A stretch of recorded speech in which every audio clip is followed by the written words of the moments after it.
You're listening to the Joel Martin Mastery Podcast, your source of music news, stories, and 2-hour deep dive interviews with bands that have sold over 150 million albums. If you've been enjoying the podcast, please take a moment to subscribe, like, comment, and share. Now let's dive in to today's episode. Welcome to the Joel Martin Mastery Podcast. Thank you for joining us. We really appreciate it. We are joined by a very special guest. She's achieved a level of mastery as the singer, songwriter, and guitarist for the Juno-nominated band Softcult. So welcome to the podcast, Mercedes Arn-Horn. Mercedes, how are you? And does it feel like it's been 5 years already since the release of the band's debut single? Hey, Joelle, I'm doing great. Thanks for having me. And the answer is no, it does not. Because it honestly, I can't decide if it feels like it's been way longer or if it just flew by. But I don't know, 5 years, it's like half a decade. So that's like a significant amount of time in an artist's career or just in anyone's life, you know? But then it's also hard to remember kind of life before Softcult in a lot of ways. But yeah, it's good. I feel like because you started right at the start of the pandemic, that the first 2 years of the pandemic, time like really expanded and shrank. Like it was just a strange time. So I feel like the first 2 years could either feel like 3 months or 5 years in its own. It's so true. Time had no meaning in those days, I feel like. And it was for that reason like a really cool time to start a project just because we had so much time and we were lucky enough to have a small home studio that we had started building like the year before. Not anything grand by any means, but it was enough that we were able to write and record, you know, all the Softcult EPs and album up until now, you know, there. So we would really just hole away in the studio, and I think it was a really healthy outlet for us at that time, especially with everything going on in the world and just in like personal lives and just a lot of uncertainty and stuff around that time. So I feel like Softcult was a really good outlet for the two of us to kind of just pour ourselves into. Do you feel like if there wasn't a pandemic, that things might be different with Softcult now? Because that gave you a period of 1 to 2 years to kind of sit back and assess the situation of where you're at musically, where you're at personally. If you do want to keep doing the Courage My Love thing, if you feel like you need a fresh start with something else, if it felt like a very introspective time. Oh yeah, absolutely. Yeah, I think you hit the nail on the head. Everyone was stuck at home, and I think there was no escape from just living with your choices up until that point. You know, like where you live, who you live with, what you're doing with your life, everything just kind of stopped, and you're like, there's nothing to distract you from your life at that moment. And for us, it was a good time to shift our focus. It was something that we wanted to do for a long time, and it just felt like the right time. And then on another note, I think we got really lucky with the timing too, because people were tuned in at that point, you know, like I said, there were less distractions out there, and people really turned to art for solace, I feel like, during that time. So when we started releasing music, we started releasing in 2021, and we basically spent all of 2020 really just writing and recording and coming up with the Softcult world, I guess. So even when we were releasing music, most of the world was still shut down, and I think people were really resonating with what we were putting out at the time for a lot of reasons. But yeah, I do think we got lucky with the timing, and I am really glad that it worked out that way for us. Especially with us in Ontario, we had some of the strictest, longest lockdowns of anywhere in the world. Mm-hmm. Yeah, and so it was twofold, right? I feel like we also were really relying on art at that time. Like I reflect on making the first Softcult zine and, you know, the first art that we ever made and writing the first songs, Phoenix and I were just like totally absorbed with like music documentaries, punk documentaries. We were learning about how to do things DIY. And I think it was almost like a musical education, like a music history course or something that we were taking. And I think that's why we got so inspired by, you know, like the Riot Grrrl feminist punk bands of the 90s and that whole scene, and also like the shoegaze genre and grunge movement and stuff, and it just kind of became our world, and then we channeled it into the music we were creating at the time. And you also maybe fell in love with music all over again, where you could just enjoy it for the music itself instead of feeling any business fingers around there, where you have to say, okay, well, is the music we're writing commercial enough that $1 billion company can make money off of it as well as us? Yeah, exactly. Which, you know, up until this point, I don't think it's a secret, right? That that Courage My Love was signed to like a major label for our entire career since we were 16. So we weren't even the ones that signed the contract, even though we wanted to, but we were too young. We had to get our parents as our legal guardians to sign our first record deal.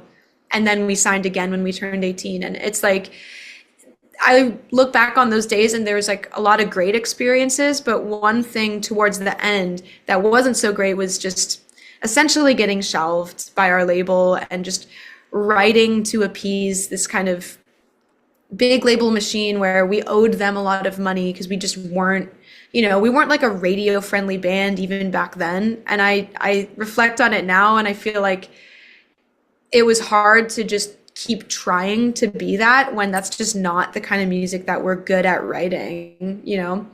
And like, no shade to artists that do write that kind of music. It's just not what naturally comes out of Phoenix and me. So we kept trying to like fit the mold of something that we weren't for like years, and getting more and more frustrated and just kind of, I guess, creatively stifled.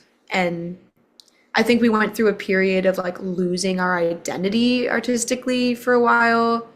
So it did feel really good to just have no expectations with Softcult and just, you know, nobody kind of over our shoulder telling us what to do, or also nobody's approval that we would have to get. We just 100% did what felt right to us. And so I think in a lot of ways, it kind of helped us get our groove back, you know? Stella got her groove back. Exactly. Do you feel like in 2020 and 2021, where you were able to get such a clear vision for the band, the band's image, the band's sound, where you'd like to go moving forward, do you think that's actually one of the band's greatest strengths? I do. And I think a lot of people at that time, a lot of artists that were making music at that time probably had the same epiphanies that we did, but it was a really good lesson on, you know, learning to bet on yourself. And now that I say it, it all kind of sounds a bit cliche, but it's like Softcult in like a 5-year career has had way more success, in my opinion, and opened a lot more doors for us than Courage My Life did in an 11-year career. And I think it's because we aren't caring as much. We aren't like putting all our energy into what do people listen to nowadays? What do people like? What's going to work on radio? What's going to work on this platform? It's like we're really just focusing inward and writing what we like to listen to and just creating the art that naturally comes out. And I think by proxy, that is a lot more accessible and relatable to people than trying too hard to relate, if that makes sense. People just like, it resonates because people feel a sincerity and like an authenticity to it. And I feel like a mistake that a lot of artists or labels make is just pandering to what's popular at the moment, because I feel that a lot of listeners they can tell when it's genuine or when it's not. And they'll obviously relate more to what's authentic. Absolutely. So I like to start these interviews by sharing with the listeners how the guests and I know each other. So in our case, going back almost 14 years, Courage My Love came into Metalworks where I was working. This is in July of 2012. You guys came in and you did a guest lecture for the students there. And then if we fast forward to April of 2020, so you guys were starting to get Softcult together and I had just started the podcast. So this today is episode 220, and you guys were the first ever band on the podcast, episode 6. So that's how far back that goes with the podcast. So a lot has changed for both of us in the last 5 years. That is so wild because I remember that day and it was so much fun. And I remember being so excited because it's like the type of thing I always wanted to do. Like I always wanted to be able to do like a stripped down acoustic set and kind of have the opportunity to talk about music and, yeah. And so now fast forwarding to now, it feels like forever ago, but it's cool. Like that's the thing about the music industry in general, but especially the Canadian music industry, is you just keep seeing the same people. And it's really cool to watch people grow and see like alongside you and just see how things change, you know? And some of those audio engineering and music business students that were in the crowd, they've gone on to be like live sound people for Taylor Swift. Some of them have won Junos and nominated for Grammys as songwriters. So again, you never know who you're meeting, who you're performing for. So true. Yeah. And that's the thing. It's important to keep in mind. Like, you really never know who's going to be somebody someday, for lack of a better way of saying that. Like, everybody starts somewhere. So it is inspiring to think about that. When I scheduled this interview, I said, okay, I have Mercedes from Softcult here. We got to do something special. This isn't just any guest. So I reached out and I got a little bit of help here. So I have some kind words from multi-platinum recording artist Lights. And she Oh, says, wow. Mercedes, you've been crushing it in this industry for a while now. And that takes a whole lot of talent, guts, and perseverance. You're not afraid to try new things and trust your passions. I can't effing wait to tour with y'all. And then there's a nail polish emoji with some sparkles. So that's Oh, from that's Lights. okay. Sets the tone. I understand now. Oh, that's great. No, she's so talented too. And I mean, yeah, the whole Lights tour coming together, I would never have put that on my 2026 bingo card, but it's just so cool because speaking of the Canadian music industry, like she has been killing it for a long time. And I really respect her as an artist in general, but like very DIY also. Like she records and writes all her stuff now and is just very hands-on with the art element of what she does. So yeah, and just very multi-talented. So it's cool that you reached out. That's so sick. Way back in 2008, my band played a festival, and on this bill were all these unknown artists that when you look back at the poster now, you're like, wow, what a festival. So this was before anyone was big. Their Lights was on the bill. There was the Arkells, Silverstein, it was the Ill Scarlet. So I remember Lights way back in 2008, and then in around the time that you guys came into Metalworks, around 2011, 2012, I went to see Mariana's Trench performing at a campus around the GTA, and Lights was opening. And I enjoyed Lights' music, but I wasn't a huge fan, didn't know all the albums. And she opened, and she was amazing. She played guitar, she played piano, she sang. You could tell it was a legit musician up there, like an Alicia Keys, John Mayer type musician through to the core. And I've been a fan since then. So that's how I got into Lights. Yeah, no, she is like incredible. And I've seen her, I think that I found her through one of those Underground Operations mixtapes back in the day with like Holly Springs Disaster and just all kinds of different like artists on it. Closet And Monster and Protest the Hero and Bombs yeah, Over yeah, exactly. Providence. It's all Canadian royalty, you know what I mean? But yeah, she's been the soundtrack to so many nights out when I was, young and just crazy. And I watched her perform at so many prides in Toronto, like pride events and stuff, and now it is pretty surreal, like full circle to get to tour together. I think it's going to be a really good time. We're going to do a full 2 hour deep dive. We're going to cover your life, your career, your discography. When we get all the way to present day, we're going to talk about the tour with lights and the different cities you're hitting and all that stuff. But first, I want to take it all the way back to the beginning. Where does this love of music come from? Is there an earliest musical memory that stands out to you? I guess if I think back on it, it's probably my parents. Neither of them are musicians, but we used to always go on long road trips and like camping trips, and we'd be listening to music in the van. And they are just such fans of the arts in general.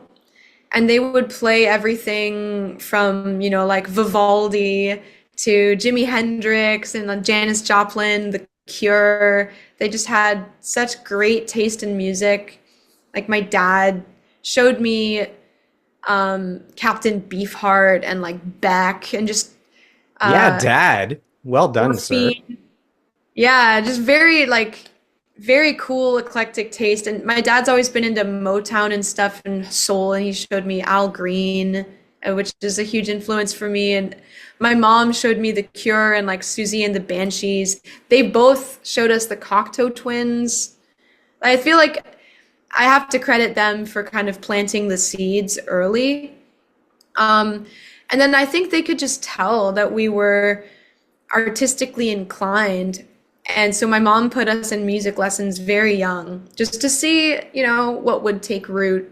And Phoenix and I really gravitated towards music in general and playing it. And we started writing our own songs when we were like 10 years old or something. And then actually focused on writing songs for a band when we were 13, 14. But yeah, I think it all started from those road trips and those music lessons when we were young. Do you have any favorite parts of going camping? I mean, did you guys have a campfire with marshmallows and hot dogs and s'mores? Oh yeah, I mean, this is a very Canadian thing, but we used to do every summer we would drive out to Cape Breton, and we would camp at McLeod's Beach. And every summer there would be like the same people that would go at the same time. So it was almost like friends from afar, all meeting at McLeod's Beach. And there was a guy there who would bring out his guitar, and they'd throw on like the lobster traps and light them on fire. And just like, I just have these great memories of him playing songs, everybody singing along, and just, yeah, beautiful fires on the beach and stuff. It's a pretty great core memory. Just some glorious tomfoolery with these young kids. Yeah, exactly. You play a bunch of different instruments. So you sing, but you play guitar, you play bass, keys, cello, I think. Which of these instruments came first? Do I assume piano because that's what lessons normally start with? Yeah, so it's an interesting trajectory. Phoenix and I, one of the first music lessons we ever took, we were part of this program called the Suzuki program, where basically they will let kids try out a bunch of different instruments. So we learned how to play, violin, harp, cello, piano, guitar, and you're supposed to just pick one that you like, but we ended up loving almost all of them and trying to stick with it. And I think in a lot of ways, it becomes like a jack of all trades, master of none type situation. But the ones that stuck were piano, guitar, and bass for me. And then Phoenix is the percussionist and super into drums. But yeah, technically, I know how to play cello and harp. I would just not say that I'm, proficient at those instruments anymore. I can just picture you as a kid as like a one-woman band. Like you got the guitar, you got your foot, stomping something, you got like a harmonica over your head, just doing everything. Yeah, it already kind of feels like that. Like I'm singing and playing in Softcult, and then I have this like crazy pedal board, and I'm like tap dancing all the pedals. It's already too much. So I feel like I'll just stick with that. That's all like the bandwidth I really have. And when you started learning those different instruments, were there any big influences on you where you looked and saw who was successful and you thought, man, if I really practiced my guitar, I could play like that person, or if I really worked on my vocals, I could sing like that person?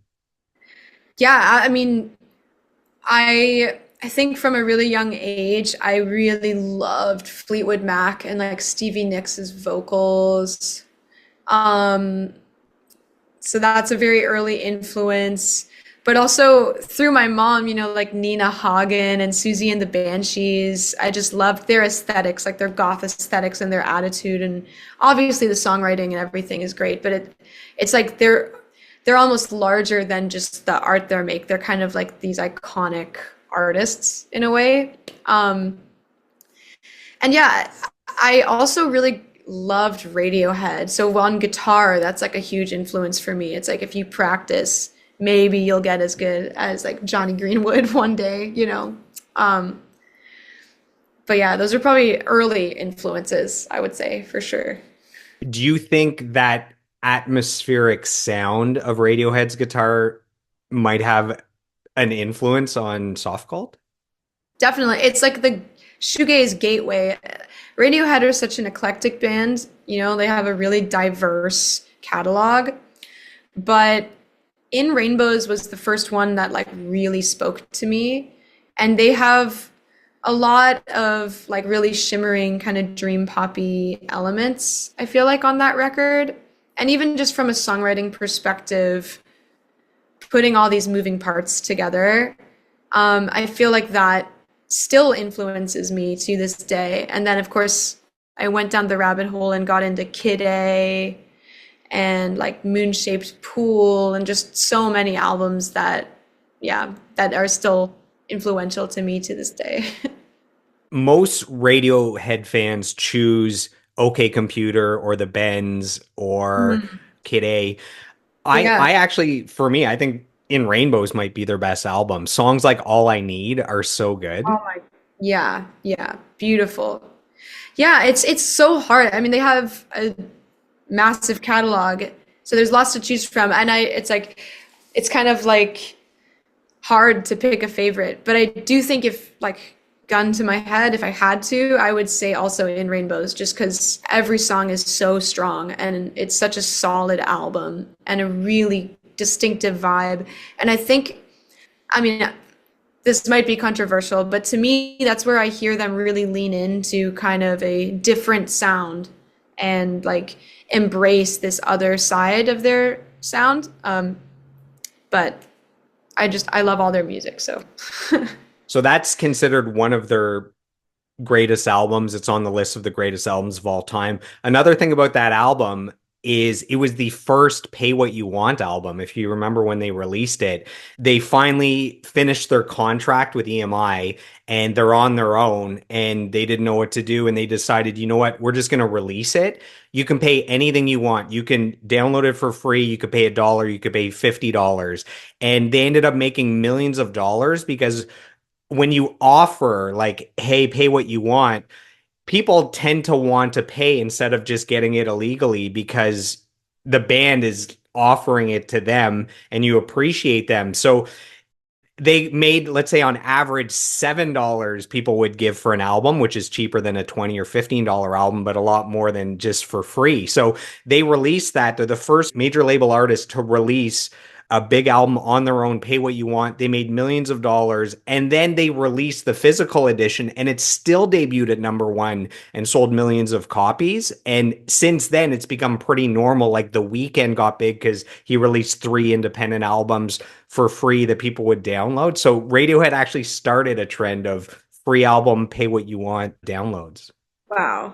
I didn't know that part of the lore. That's so cool. And you're so right. Like people do want to support artists at the core. Like maybe we're in an industry that doesn't really value supporting artists, ironically, but I think the fans of music are just like they want to help and support the artists, and if you give someone the option of pay what you can, usually they'll literally pay as much as they can, afford to pay, which is a beautiful thing. As a kid, before you figured out that you wanted to do music professionally, was there anything else that you wanted to be? I saw a few acting credits on your bio, so. I feel like I've lived many lives. I could have gone down a couple different paths. Like, yeah, at one point I was really into acting and writing. Like, I maybe wanted to write novels or maybe write screenplays.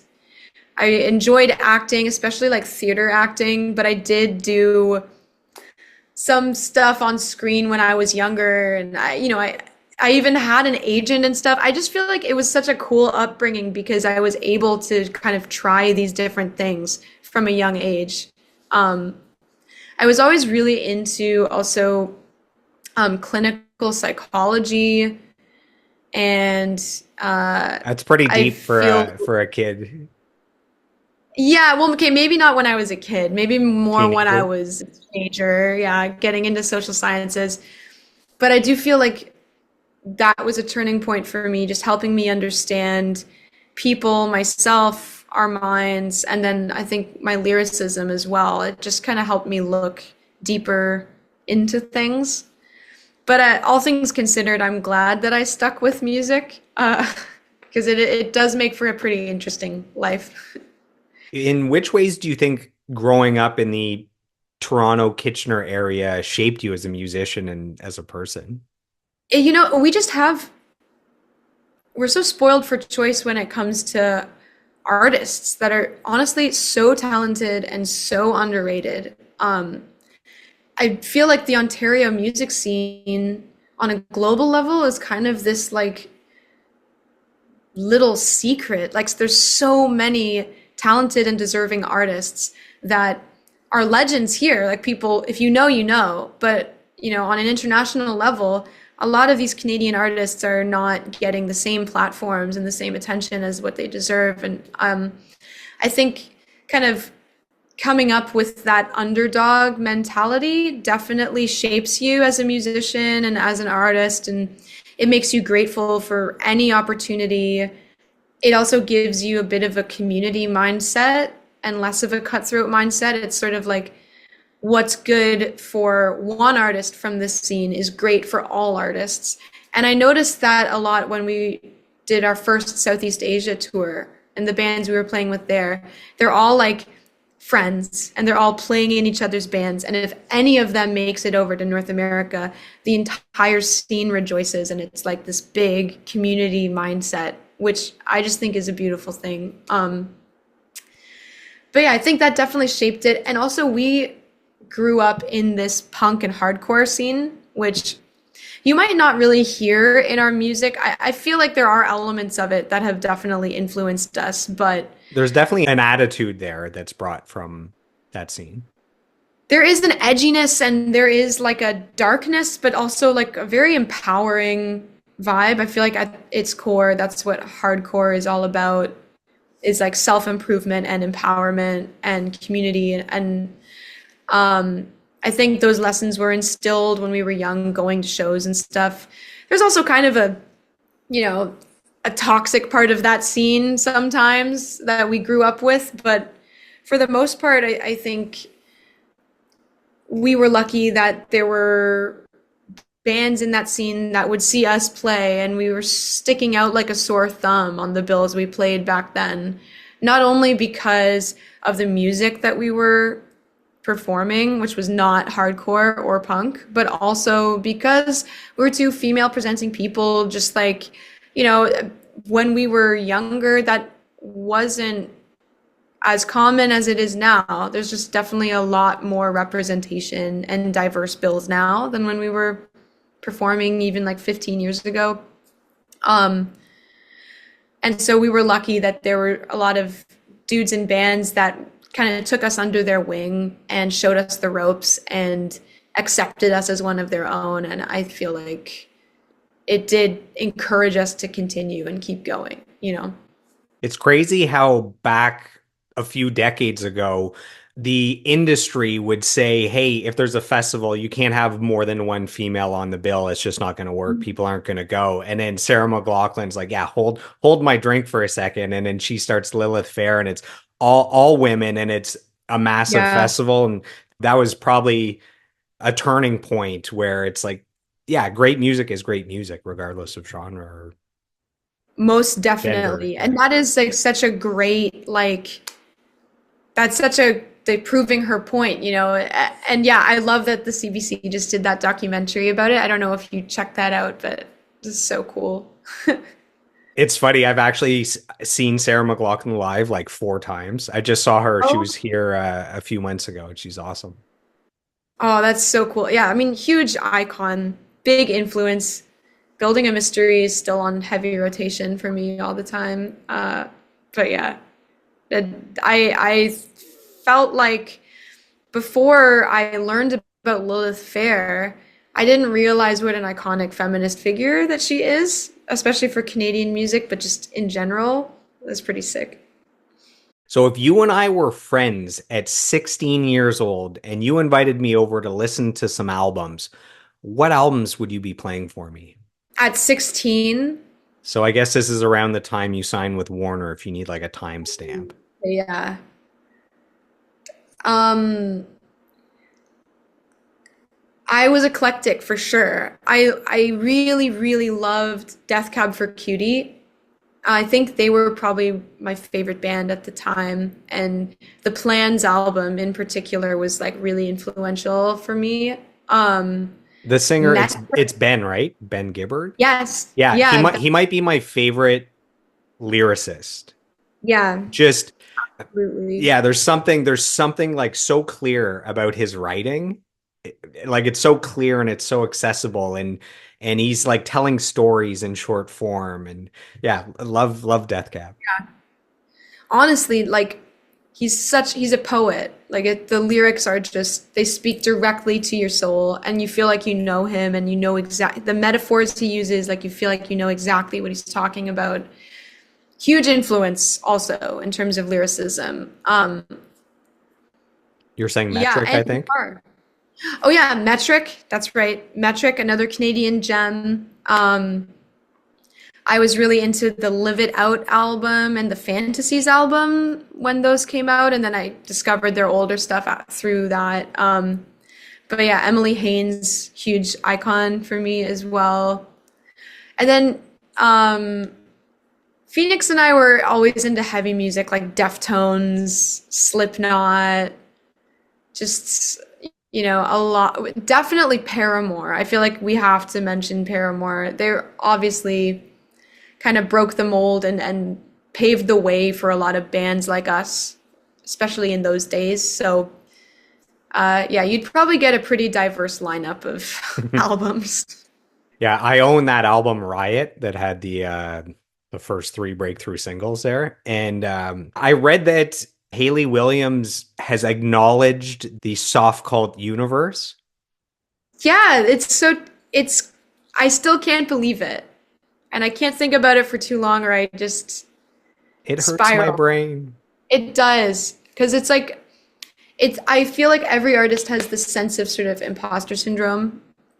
And then to be recognized by someone that we grew up listening to and idolizing and just really looking up to is just huge. And just knowing that she not only knows we exist, but she's heard. I'm just so curious to know what song she's heard. You know what I mean? So just But in passing, she acknowledged like, "Oh, there's this new band I like called Softcult."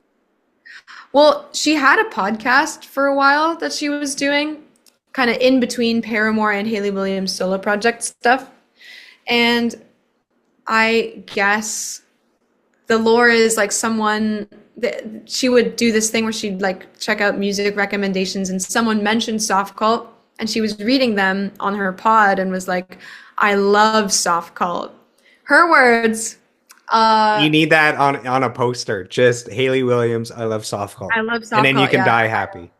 I literally can now. Yeah, it's amazing. And then the funny part about that is I think she said, I think they're from like Ireland or something like that. And I'm like cool with that because I'm just like, okay, there's a mystique, like there's a mystique about, oh, there's probably some cool From that UK moment bands. forward, you were officially from Ireland. I can be from Ireland if Hayley Williams wants me to be from Ireland. Like, that's fine. Yeah, she must be thinking of like the great Irish rock singers like Dolores O'Brien from the Cranberries kind of thing. And that's not a bad association to have. Like, I'm totally fine with a lot of artists that we really look up to and are influenced by, with Softcult in particular, are from the UK. So it's not a bad kind of, perception to have. I think Haley might be the best female vocalist on the planet. Like her voice is just so ridiculous and it's so pleasant. Like it's not Mhm. just that she can hit low notes and high notes and she can belt and she can do different genres, but there's just like this warmth to her voice. Oh, yeah. Certainly the voice of a generation, like I feel like there's many great voices with each decade, and she's just been this enduring voice and has only gotten better. It's pretty powerful stuff. I just saw clips of her on Amy Poehler's podcast, and Haley's also hilarious too. That's another thing. She seems like a genuinely good person who's down to earth and really writes and speaks from the heart. And I think there's something very compelling about that with her music, but with her as a person too. Are there any artists or bands that you listen to that would surprise soft cult fans? So, for example, I like to blast a little Justin Bieber every now and then. I have a playlist called Tay Tay, some Taylor Swift songs, perhaps. Yes. Yeah, I think it's undeniable, right? Like pop music is really good, even if like a lot of these alternative bands are afraid to admit it. We all love our pop. And we're all I'm trying to get some of those guilty pleasures out of you here. Yeah. Okay. Well, okay. I loved Brat by Charlie XCX. I definitely had a Brat summer. And I've always really liked Ariana Grande. Like I loved the Dangerous Woman album, and I loved her song Breathin'. I just played a million times. I love Robin. I'm so stoked that she's back and making music again, and her new stuff, it's like she just hasn't ever faltered. She just keeps making bangers. And I'm also a big Pink Panthers fan too. But yeah, I definitely have a pop side to me that might surprise people. You probably don't hear it in our music at all, but I can appreciate a really well-crafted song, and I can appreciate a bop. You guys do have some delicious pop elements here and there in certain verses or certain guitar riffs or certain choruses. There's a little pop that comes through, some influences there. Yeah, I feel like we cut our teeth in that world in a weird way with Courage My Love, especially towards the end of Courage My Love's career when we were trying to become more radio friendly. We were listening to a lot of pop at the time, and not just as homework, but just genuinely really enamored with that world and the songwriting side of that world. It is like such a skill set to be able to write a song that is like simple yet effective like that. It's so difficult to do. And everyone thinks they can do it. But then when you actually try, it is not an easy task. So yeah, I think that it must trickle into our music somehow, like with the hooks we write, even if it is presented in a shoegaze or like a grunge aesthetic, there's definitely some pop influences there. Are there any bands that you love that you feel are still flying under the radar that just deserve more love and more attention? And that way we can send our listeners to go check them out and discover some great music. Dude, there's so many. Dude, Uh, hold on. hold on. I have to collect my thoughts. Um, yeah, crazy underrated band that we toured with last year. They're called Present, and they're from the Bay Area, like San Francisco.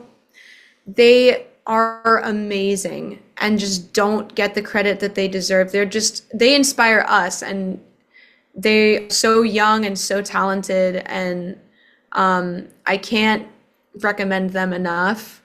Um, Kid Fears, also really great band, small band, but masters of their craft and of their sound.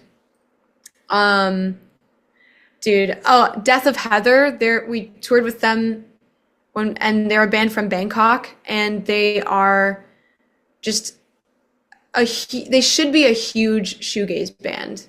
And I honestly think it's just because it's unfair, but because they're, kind of in Southeast Asia, it's hard for that music to make its way over here. But if you heard it, you would become obsessed. Like if you're into shoegaze music. Um, oh my God, there's so many. Glixen, Swim School, She's Green, La Vida. I could just go on and on and on. Like there's a lot of really good music out there that's pretty underground, and if you find it, you're really lucky, and you should definitely champion it to high heavens. That's awesome. You gave us some great examples of bands that we should check out. Let's dive into Courage, My Love, that part of your life and your career. And there's only one way to properly dive into talking about Courage, My Love, and that's by sharing some kind words from your manager. This is from Nicole Hughes, who says, I was blown away by 15-year-old Mercedes tap solos and 15-year-old Phoenix's double kick. I manage the best band and best humans in the universe. That's from Nicole Hughes. Oh man, she is such a sweetheart, and what a gem. No, she honestly, because she also used to be the front woman of the iconic Canadian grunge band Scratching Post. And she knows how to play guitar, she knows how to sing, she knows how to write a tune, man. Like she's very talented, and just honestly from day one, I can't thank both Nicole and Chris enough. Because they've been our rock through the years, through the ups and downs of our career, always guiding us through when we were really young, and they still manage Softcult today. They basically like went from Courage My Love to Softcult. And there's a kind of funny origin story there where like things with Courage My Love were just kind of falling apart towards the end, where we just wanted out of our record deal so bad, and we weren't really fulfilled. We lost our identity as artists, and like things were just not in a good place. And it was actually Chris and Nicole that encouraged us to start another project and stick with it, because they're like, you guys have a lot to say. There's a lot of songs that just haven't seen the light of day. You guys could just do things on your own terms and start a new project. See what happens. Worst case scenario, you do it for yourselves and nobody even knows it exists or hears about it. Best case scenario, that's the next chapter of your career. And at the time, we were just so beaten down that we were just kind of like, yeah, okay, like, what's the worst that could happen? We'll try. But we never expected it to ever actually become what it's been so far. And we owe it to them for just always being the ones in our corner in those moments, Not only do Nicole and Chris manage you, but Chris is also a great audio engineer who actually mixed a lot of the Softcult songs, if not all of them. Yeah, he does the mixing for all of them. He's also the one that taught Phoenix a lot about how to record and encouraged Phoenix to make the home studio and be the producer of this project and the last Courage My Love EP as well. But he also recorded all of Courage My Love's stuff pretty much up until the Spectra EP, which Phoenix did. And a little bit of background, he also was in a pretty sick shoegaze band back in the day called An April March. And funnily enough, they're starting to get traction again. Like people are finding them again, and they're like kind of starting to have a moment, which is so cool. Like 30 years later, they're kind of blowing up again, which is really awesome to see. Um, but yeah, I honestly think we lucked out with our managers. I couldn't think of two better people that like, um, they're in it for the right reasons and they understand the project and they have just really helped us build literally everything we've ever done from the ground up.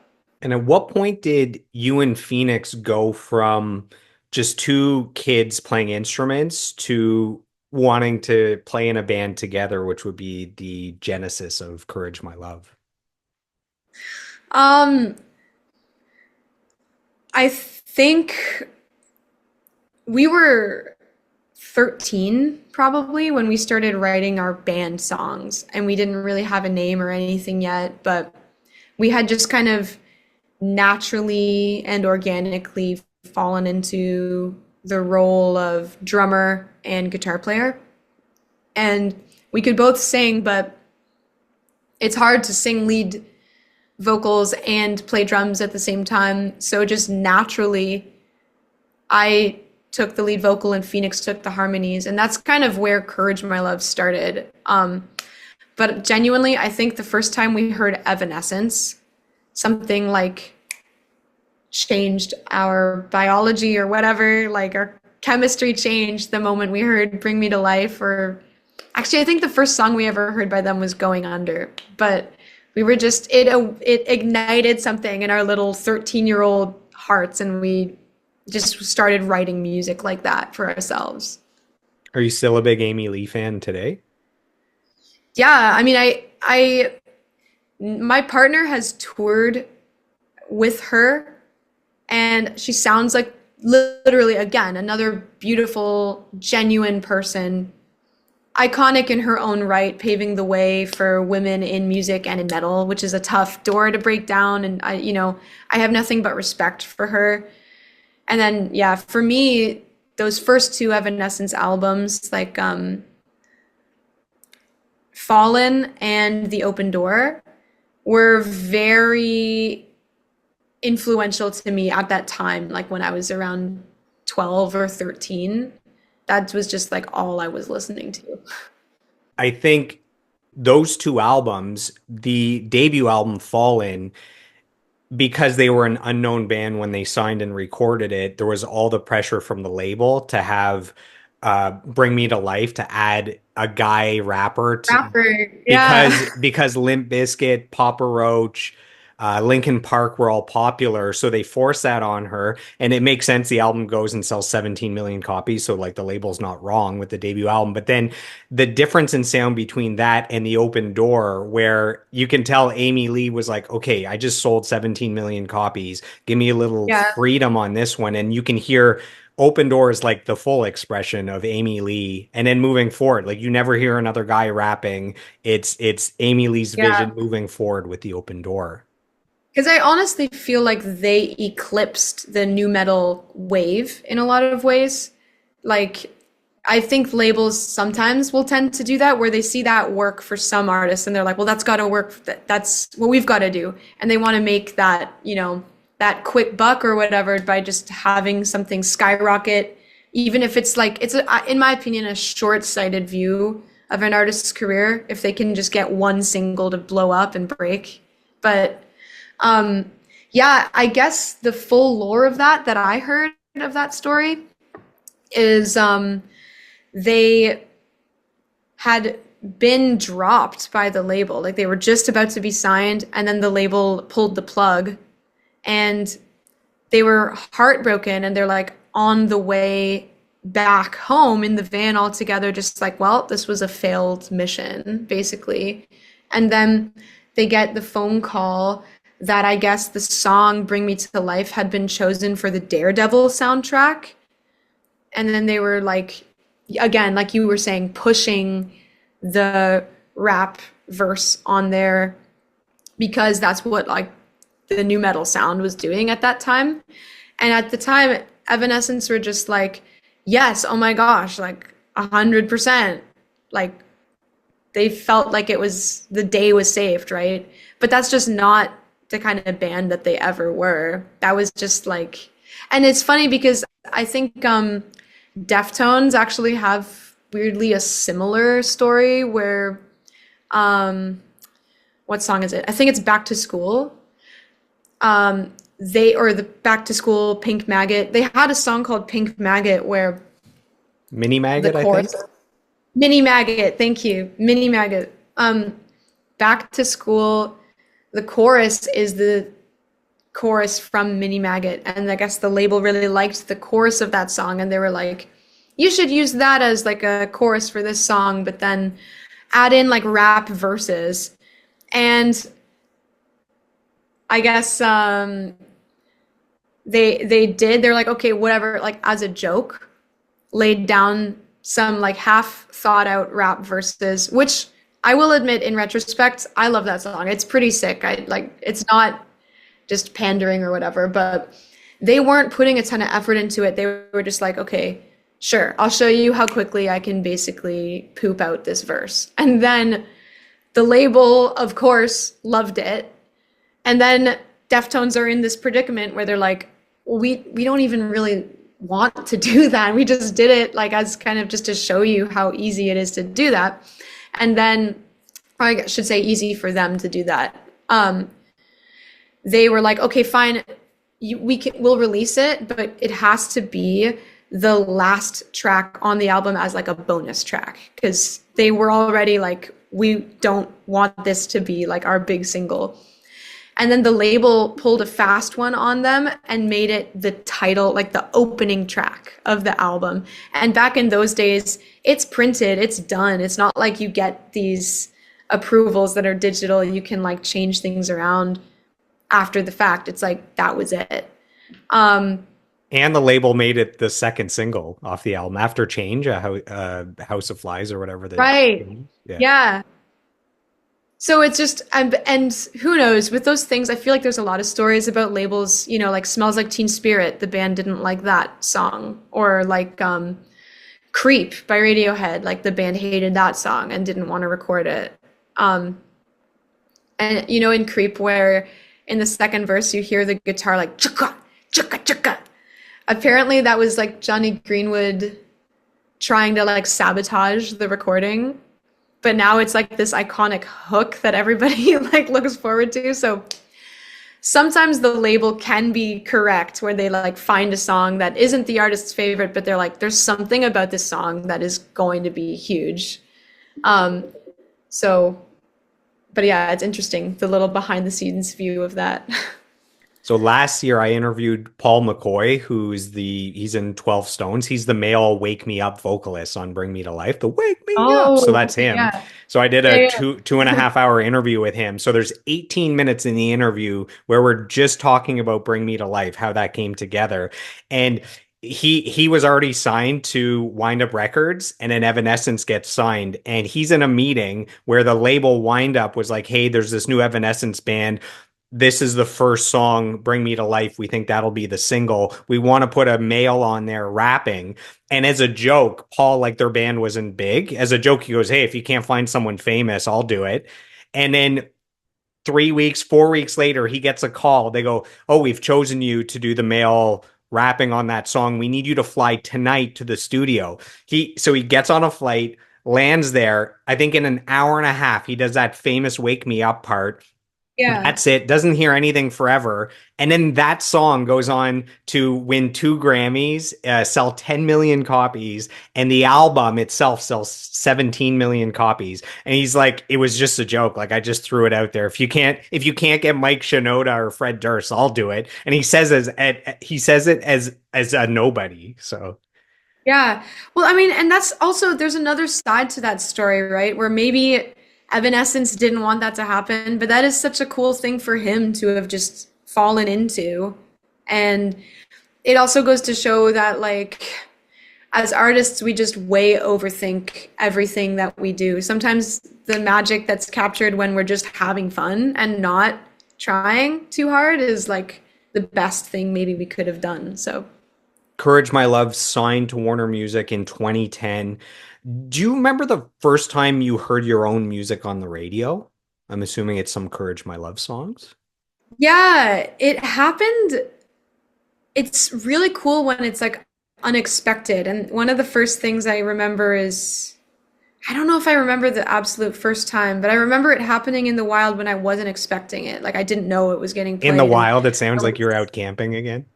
out in the wild, mate. Yeah, just it wasn't in the wild. It was like in a shawarma place or something. I was getting It can get pretty falafel. wild after the bars at 3 a.m. in a shawarma. Yeah, exactly. It was one of those. I'm just getting a falafel, unaware, not expecting it, and then I think it was Bridges that came on, and it was a really cool moment. I was like with friends, and they were all like, "Ah!" just like gassing me up. But yeah, it is always really cool when that happens. In 2014, you guys get nominated for a Juno Award for Breakthrough Group of the Year. That's a big one. What did that nomination mean to you? For our American listeners, it's a Grammy Award basically in Canada. Yeah, I mean it's a milestone, and it's recognition, it's validation. It's like I don't think any artist ever does it for any sort of acclaim, but we'd be lying if we said it wasn't validating, and it feels good to be recognized. Um, and then on that level with so many other talented Canadian artists, I think it was pretty mind blowing. And it was like our first red carpet and all of that. So that was kind of the first experience we had with that side of, the music world. So it was a pretty magical time for sure. Most of the musicians that I interview, they say it took getting nominated for a Juno or a Grammy for their parents to finally take them seriously with their choice of profession. Well, I think that sometimes that's true. Like parents are concerned when you're like, I'm going to be in a band and I'm going to tour and I'm going to live out of a van and I'm going to do this forever. And it's just like, parents are just like, what? But when you get recognized on that level, I think it is a relief for a lot of parents to see that it is going somewhere that's quantifiable, um, you know, that maybe is more in a mainstream way. Um, but yeah, luckily, my parents, they are proud of those types of accomplishments, but they were always supportive. Like, even though maybe they saw us going a different route with our lives, I think they are proud of what we do now, and they've just always been big supporters. So Courage My Love released 7 EPs and 2 full-length albums. What thoughts, memories, emotions come back to you now when you think back to that period of time with that band that really kickstarted the musical journey you've been on since then and that you're still on today? It's like I'll be real, there's so many good memories at the beginning that are just like our first experiences of things, like our first Warp Tour. What a crazy experience that was. Our first time, on Much Music, or just stuff like that that is like now formed who we are today. But it's sometimes a little painful for me to look back because there were a lot of hard lessons to be learned too, like not just through the label situation, but I guess sometimes I can think of like a lot of glass shatter moments where I realized the good and bad parts of the industry that we're in and just the reality of a lot of things. And, the debt that we kind of accumulated. And, there's a lot of like happy times that I would not trade for anything. But there were a lot of times that now I'm kind of like looking back on this period of my life and I'm like, I'm so glad to be where I'm at now. And I'm so glad that that's over because I can't even imagine getting back into that headspace, to be honest. This episode has been brought to you by the Women in the Music Industry podcast. It's hosted by music producer Rob Wells, who has worked with global superstars like Justin Bieber, Ariana Grande, and Selena Gomez. Through his 1-hour interviews, he shines a spotlight on the remarkable women who are breaking barriers and making their mark in the music industry. Some of his notable guests include Morgan Lander of the multi-million selling metal band Kitty, and Pam Shane, who co-wrote Genie in a Bottle for Christina Aguilera. If you're a fan of the Joel Martin Mastery podcast, you'll love the Women in the Music Industry podcast, which is available on all platforms. In 2020, you guys released the EP Spectra, and I had that on my list of the best albums of 2020. I do the list every year. I love that EP. I think it's 7 songs, something like that. And Yeah. I thought it was incredible, which is part of the reason why I was shocked that, you know, a few months later you announce we're now Softcult, it's a different direction. Like, to me, you guys were firing on all cylinders at the peak of your powers, releasing what I thought was one of the handful best albums of the year. So I guess I just wanted you to know that I love that album. I thought it was incredible. And because of how good it was, it made it harder for me to accept, wait, why are they changing? Oh yeah. No, I mean, and I can imagine like how I would feel also a band that I really like just suddenly switching it up. Um, I never want my favorite bands to ever stop. You know, I just want them to keep going forever. And it's tough because I feel like we started Courage My Love when we were so young.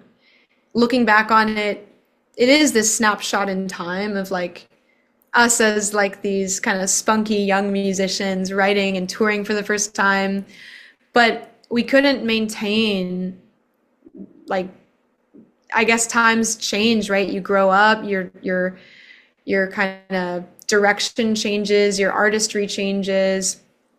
And I think in the genre that Courage My Love was in, which was sort of like this pop punk, you know, world, it is like tough to change in that world. I feel like the fans, there's some fans that'll grow with you and that they just support what you do, but a lot of the time if you put a toe out of line, you just get like crucified for any sort of creative change if it's perceived as like selling out, or it's perceived as just like losing your aura or whatever it is, right?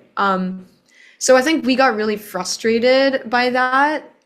And also, yeah, the label situation. We had all these songs in the back catalog that we wanted to release that just kept getting shot down. And it got to kind of a nightmare situation where we would write like 50 songs, send them, and then it would become like pulling teeth even just to hear back from the label. Like a month would go by and we wouldn't hear back from our A&R guy. And we're just sitting here, it's like we're young, we're trying to start our career, and we're just kind of like, what is happening? It was really discouraging. Just growing old as these songs sit on the shelf. Yeah, exactly. It's what it felt like as time is just trickling by. And it's like, man, this is not the life that I saw for myself, you know? But the happy ending to that story is that, you know, you brought up Spectra.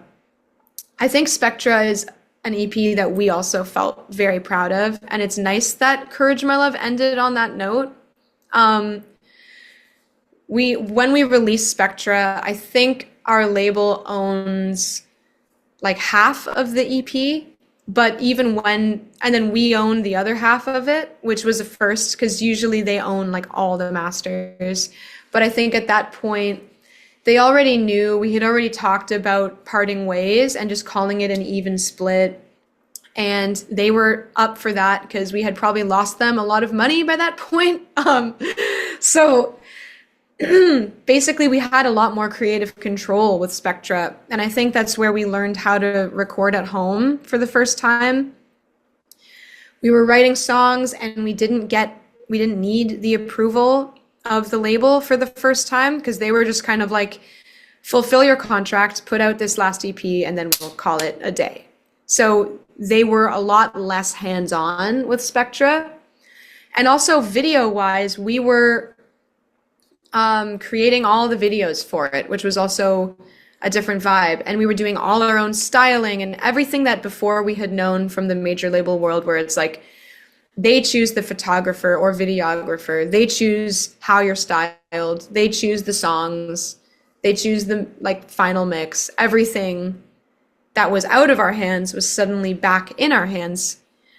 So I think it was like this kind of breath of fresh air for us, and I think you can hear it on the EP, and maybe that's why you're like, man, they're like they got it back, they're on fire. I'm just thinking, like, can't you put out a stinker to make it easy for everyone to go, oh yeah, let's get into Softcult now? Well, thanks. I think that Synesthesia was the stinker, if I'm gonna be real. So I feel like just the major label album.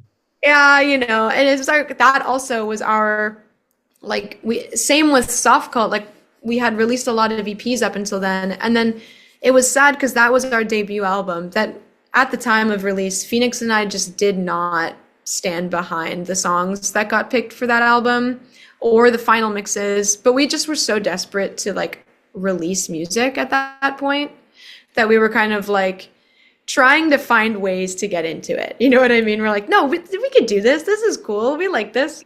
But looking back on it and speaking bluntly, like we both just don't really vibe with that album. Spectra, though, will have a soft place in my heart forever because it feels like us again. And we had so much fun making it, like really leaning into that retro wave sound, and like that was just such a fun exercise as like a writer and as a producer and as a band. And pretty much from there, Softcult was born, and all of this edginess that we had to soften over time and had to kind of, sand down and make it a lot more palatable for others. Then we were finally allowed to just let it rip with Softcult. Yeah, I think that time, Spectra and the first Softcult EP, Year of the Rat, just have like a really special place in my memory. I think you guys going from Courage My Love to Softcult was the opposite of selling out because your sound became less mainstream. Yeah. I agree. And we never wanted to sell out. And the funny thing about selling out was I feel like that was the death knell for Courage My Love in a lot of ways, because we had built this loyal fan base that really liked what we did in the beginning. And then we succumbed to the pressure to, write a lot more radio friendly stuff that our fans just didn't resonate with. And we were still trying to stand behind it. But selling out is kind of what put was the beginning of the end, I feel like, for Courage My Love. We've made it to 2020 within your career, within your timeline. So between Courage My Love and Softcult, there is a global pandemic. We've touched on it a little bit. Did the 1 or 2 years of lockdown where there were no concerts, did that make you really appreciate all the shows and touring you've done since then? Absolutely. I can't even tell you like how much we both missed being on stage and traveling.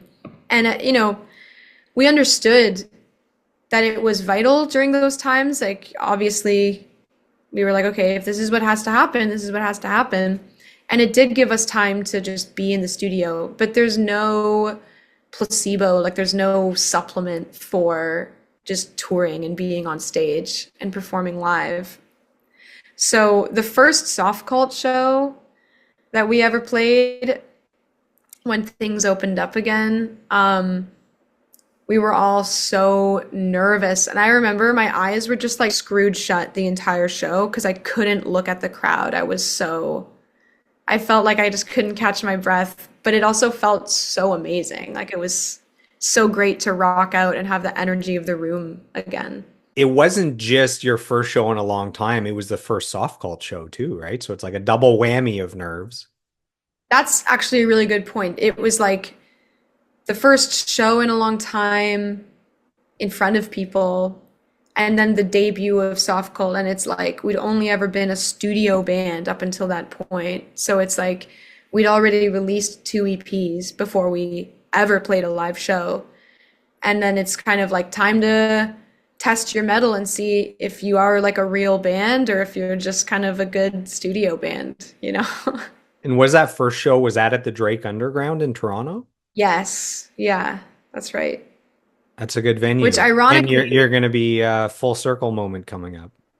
That's exactly right. Yeah, that's what I was gonna say. Like we chose that as our album release venue as well because we're like, okay, it's gonna be packed and it's kind of a full circle moment. It's like we get to release our debut full length album at the place where it all started. And that CD release show, that's January 30th? Yeah, the same day that the album comes out. Well, isn't that perfectly planned? Yeah, exactly. And it should be cool. I mean, because we didn't want it to be just like a typical show lineup.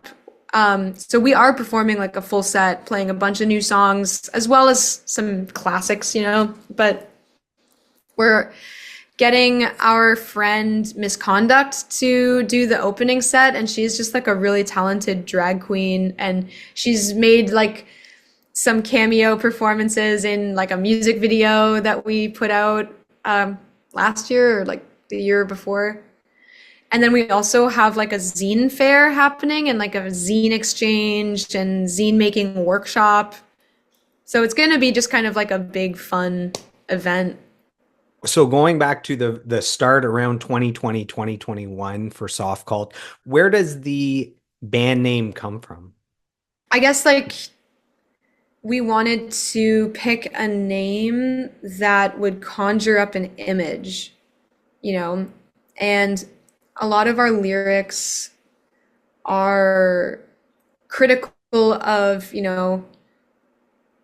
institutions of power, like, government institutions or societal institutions or like biases, And so we wanted the name to conjure up this image of like conformity, but also rebellion and questioning the groups or organizations that we all support, and the definition of what a cult is.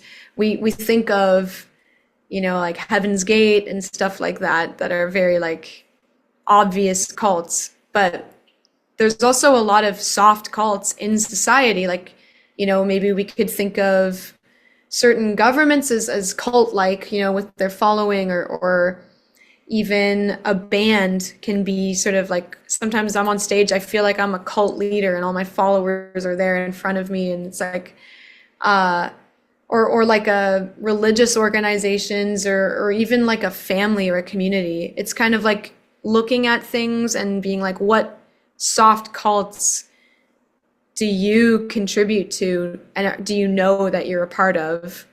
Man, even hot yoga and Pilates, that could be a soft cult. Yeah.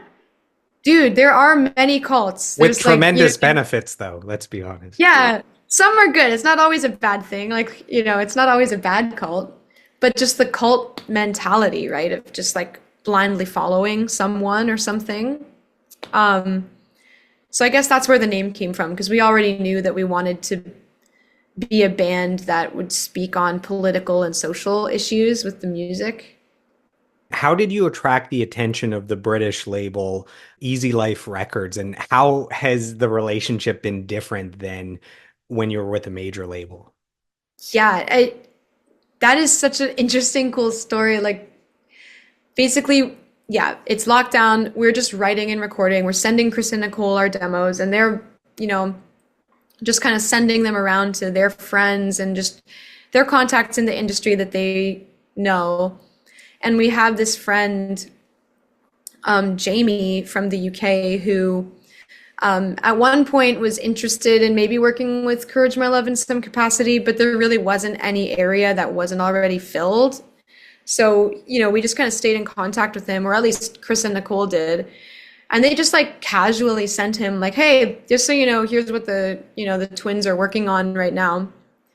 And then he listened to these demos and immediately was like, I want to sign the band. I have a label. I want to work with you guys. And just was so enthusiastic. And originally we weren't planning on signing with a label. Like after our experience, we were like, we're going to be 100% independent, and we're not going to do, another contract or anything like that. But he really had to finesse it. And we trusted him already based on like knowing him, but we'd never actually worked together. So there were a lot of Zoom calls where he was basically like, I'm not going to sugarcoat it. Like he was like hand holding and like reassuring us, being like, I promise this is not going to be like before. You guys will have full creative control. I am a fan of the music. I'm a fan of what you're doing. I'm not going to try and ruin it, you know? And eventually we were just like, you know, it seems like he gets it and he believes in it and seems like a great person to work with. So we did sign with Easy Life. And back then it was literally just him and his pal Mark. And they're like just these two guys that run a label and make things happen. And they've grown exponentially since then. They have other artists now as well. Yeah, and they had artists before as well, but they really helped Softcult launch. Like from the beginning, they were really informative about the UK music scene and really helping us make connections there, and even just like launching the project starting at zero. They really helped us build from the ground up. And I'm happy to say that that relationship hasn't changed, even though they've grown and we've grown. They are still very supportive and they're in it for the right reasons. And they really don't, I think we've maintained the sacredness of our relationship where they're there to help us put the music out, but they allow us to do whatever we want to do, which is really, we're grateful for that, for sure. The label comforting you while you sign the recording contract, it sounds like when you get in a new relationship with someone that's been hurt in past relationships and you're like, no, like I'm not that person. And yeah, I mean, essentially that's kind of what it felt like for us too, because anytime you work with someone on something as personal as art or music, you have to trust that they will treat it well and take care of it. And you know, it's like handing off your child or something. You're handing off a part of yourself to someone else. And yeah, they've always treated it with respect and they've always been really, you know, I just think it's a great relationship that we've cultivated with them, and through them, other members of the team now, like our agent, and just, yeah, it worked out for the best. It was like a nice, you know, next relationship after kind of a bad one. So.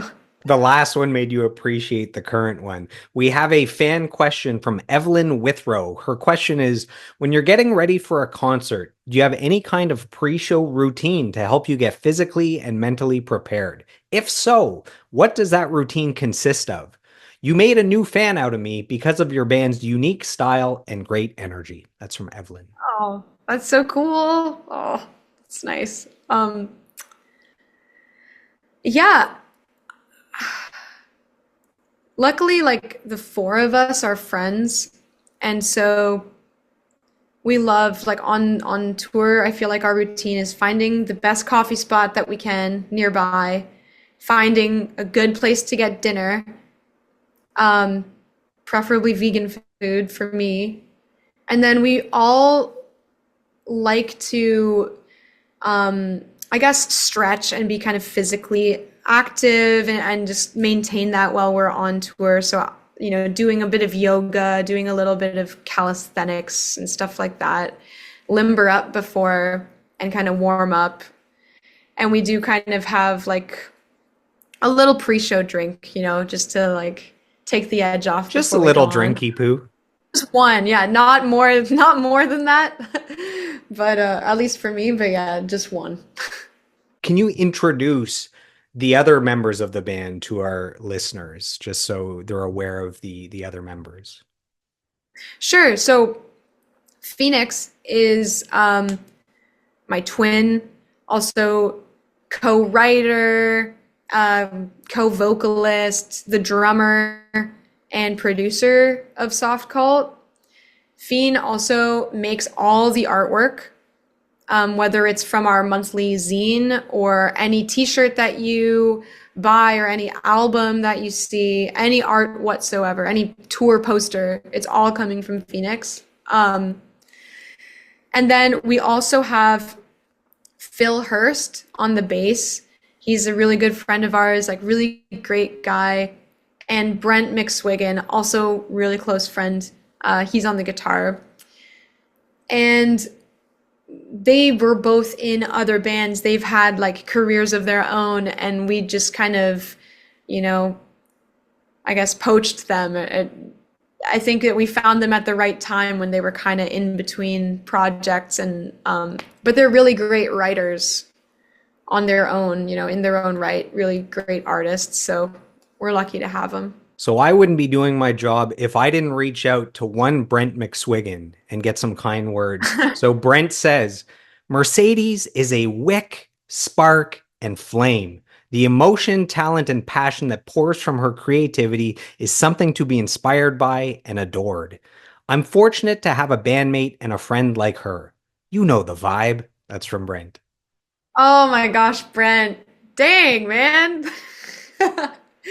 No, he is like, that is so cool. He is also just like the glue, I feel like so much. He's always calm, cool, and collected. He also has perfect pitch, which is kind of insane. I've never met anyone that actually has perfect pitch before, but he can just pick up songs instantly, and he's such a talent. It's like him on guitar.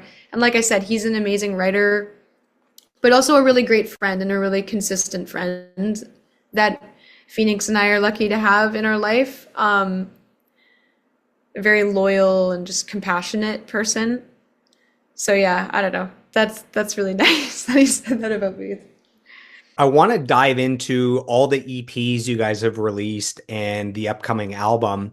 But before I go into each of those individually, I want to talk about kind of the business model that you guys, or at least the release model for the music that you guys have been doing, because I feel like it's kind of the future of the industry. So you can tell me if I've got this wrong, but as an outsider viewing it, it seems like you release a lot of singles frequently, and then once there's enough to make an EP, you put out the EP, and then more singles, and then an EP, and then eventually you can put out a full-length album.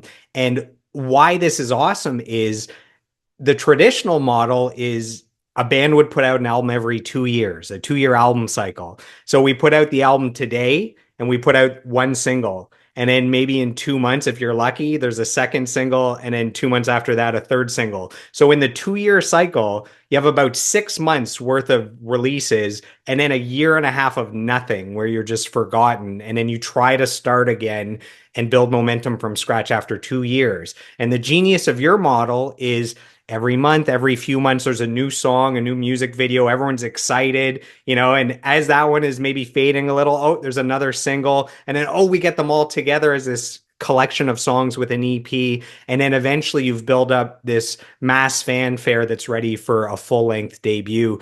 Can you touch on where the idea came from to do that? And if you think that's kind of what the model should be now for releases? Yeah, I think you hit the nail on the head. Like right when we started, our main thing was like we want to be consistent and frequent. And it's not to say that you're sacrificing quality, but it meant that for the first 5 years of our career, we were really focusing on EPs for that reason. Because putting in the work for like a full-length album, it does take time, and you kind of have to disappear for a bit from touring and from releasing to work on it. So I think the decision to do that came from kind of two places.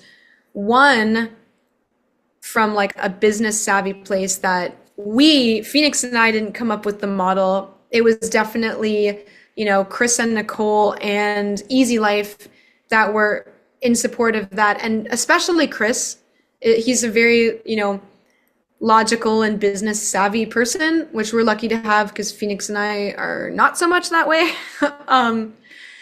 But he was just saying, yeah, it's like consistency. You just have to keep throwing pasta at the wall and see what sticks. And in your case, if you stand by the music, just keep releasing good music, and eventually it'll snowball. Like maybe, with every single, you kind of gain a little bit more traction, get your foot in the door a little bit more. And then by the time you release the whole EP, you can kind of make a moment out of it. And just the way the industry works too, it kind of has to be a body of work in order to get media coverage and stuff. It's harder to get that same coverage with just singles. But that's something we learned along the way. I think the other reason that Phoenix and I are so drawn to that model is because we spent so long feeling held back. We're like this arrow in the bow and arrow that's just getting pulled back, but never gets to let fly. You know what I mean? So we didn't want to sit on music for long periods of time anymore. We just wanted to like release it while it's fresh and while we're still feeling it. And I think for that reason, you can hear the natural growth of the band and the evolution of the sound from Year of the Rat until now, When a Flower Doesn't Grow, because it's not like 3 years later you release your next thing and all this time has passed and so much has happened. It's like you can really hear it grow naturally. So I'd say you were consistent because you released 5 EPs in 5 years, just one per year steady. Do you find that you were able to take lessons from each EP and that you've kind of perfected the business model with the fifth EP that came out at the end of last year? I think so. Like there were definitely lessons learned along the way, but I also don't agree that everything can be predicted. Like it's nice to see data come in on what did well, what didn't do well. But Phoenix and I try not to let that influence what we make, because I think that's where the danger zone is. When you start caring too much about that, it can seep into what you do and your creativity. And I really do think that the purest form of art is when you're just making it for the art's sake. And that's why we're lucky that we aren't super hands-on with the business, because it's not something that we want to be, influenced by. It's something that it's great if it happens, if it works, that's awesome. But I don't want to keep writing the same song over and over again just because it's like our most popular song, But yeah, we did learn a lot. I think that it is a good model for, especially if you're trying to launch a new project or if you're a new artist that's trying to grow. I think that it's pretty effective to do it that way. And I would recommend it. I do recommend it to like my smaller artist friends. Diving into each EP now with however much I can get into with the time we have remaining. Year of the Rat comes out 2021. Did it feel cathartic doing something positive during the uncertain and negative and terrifying times of the pandemic? Definitely. I mean, I think it gave us purpose, and it gave us a direction and just stuff to look forward to and something, from being a musician, you can just get in this flow state when you're making music, writing, performing. And I think that's a very healthy thing that really helped us through those times. And also to feel proud of a release again was just a very healing experience. So yeah, Year of the Rat is like the one that started it all, Okay, I'm going to talk about the one here, the song Take It Off. That is not only my favorite song on that EP, it's my favorite Softcult song. Is that an underappreciated song in the Softcult discography? I feel like amongst the other songs and amongst the singles, it's not at the top of the list that gets the most love or the most attention or appreciation. Maybe I'm wrong. Maybe at live shows when you play it, people go nuts. What do you think? Any thoughts about Take It Off? That's my jam. And thank you for saying that too, because I also I love that song. And yeah, I feel like when it came out, it was by far and away our biggest song, and it was the first. That was like the final single that we released with the EP when Year of the Rat came out. So the third single, and then the rest of the EP.